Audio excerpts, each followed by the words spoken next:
I don't know if you can do this with your body, but when I scream at the top of my lungs, the smile on my face is literally painful. And one day I was screaming in the car, just letting it all out as one does, and I noticed that when I screamed, the smile got wider. And then, when I really let out a primal scream, I looked in the rearview mirror and I saw something horrifying. It was our family minivan, a beautiful 2017 beige Chrysler Pacifica, and it had a wide, evil grin plastered across its front grille. I didn't even realize minivans had grills, and now I do, and it was smiling at me.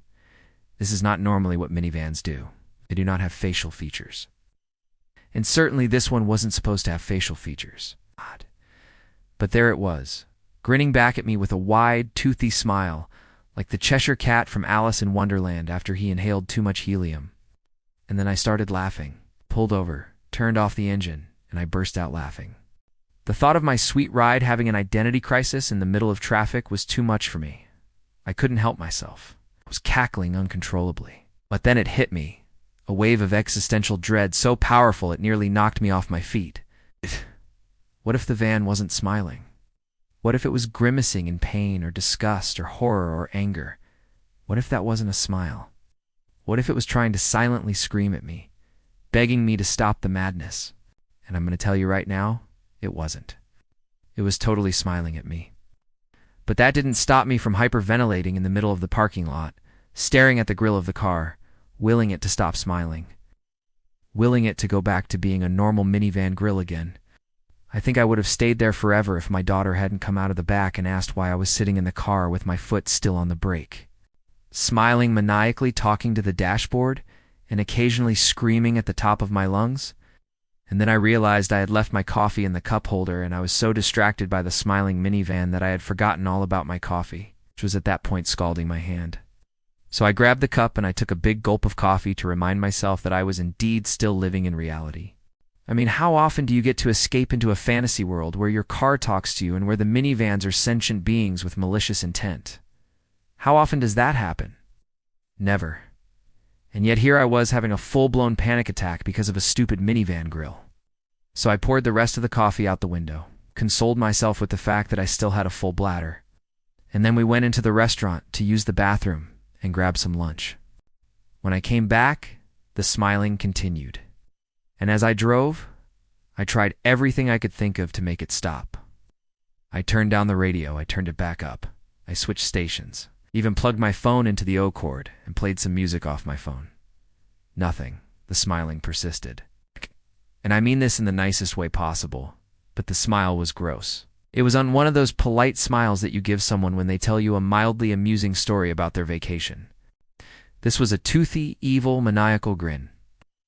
And as I drove, I thought of all the other vehicles I had seen on the road. Was the red pickup truck giving me the finger? Was the blue sedan behind me making rude comments about my driving? Was the white SUV in front of me plotting my demise? Okay, maybe I was getting a little carried away, but hey, you never know, right? Maybe cars do talk to each other through telepathy, and maybe they were all conspiring against me. After all, who doesn't hate drivers? Or terrible.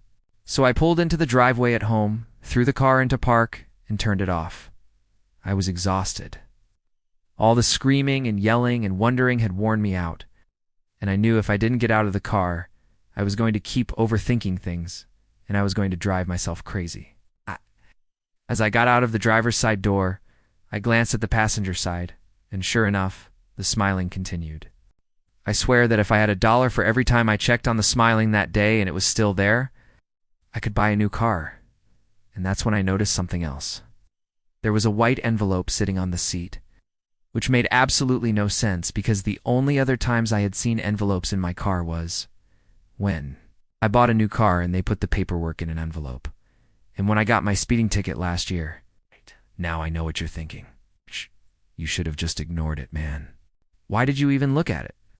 But I'm telling you, I had no choice. Curiosity got the best of me, and I opened the envelope. Inside was a note written on company letterhead that said, "Congratulations on your new vehicle, John.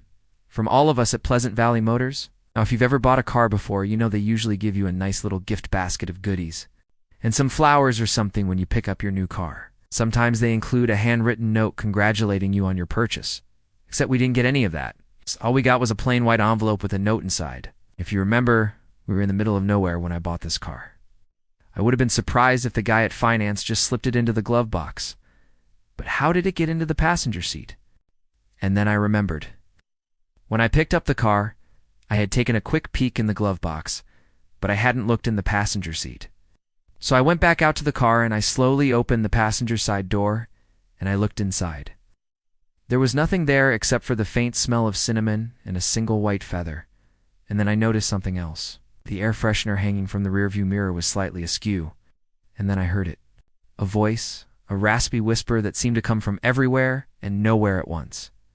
Don't trust him. Now that was weird. I didn't stick around to hear more. I slammed the door shut and I ran into the house. My wife and I looked at each other for a moment without saying a word. She could see the fear and confusion on my face, and I could see the concern and amusement in her eyes.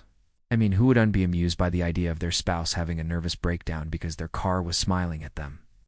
So I told her about the smiling minivan and the mysterious note, and she laughed. I'm not going to lie. Looking back on it, it was pretty funny. But I was still freaked out, and I needed more answers. So the next morning before work, I went back out to the car, and I called the dealership. I talked to the sales manager, and I told him about the note, and he laughed, and then he apologized and said he would look into it. A couple hours later, I got a call back from the general manager. He profusely apologized, and he told me they never sent out any notes like that. They weren't even at the office the day I picked up the car. Then he asked if I could bring the car back in so they could check it out and see what was going on. Now, I wasn't going to let them take my car, especially not without me riding along and watching them every second. So I told the general manager I would bring it in next weekend when I had more time. And then I hung up the phone, and I went outside to get into my smiling car. Except when I got out there, it wasn't smiling anymore. It was just a normal minivan grill. And I'm not going to lie, that was kind of disappointing. The rest of the day, I kept glancing out the window at other cars, looking for signs of life, looking for signs of sentience, looking for signs of malicious intent. But all I found was a red pickup truck with a bed full of manure.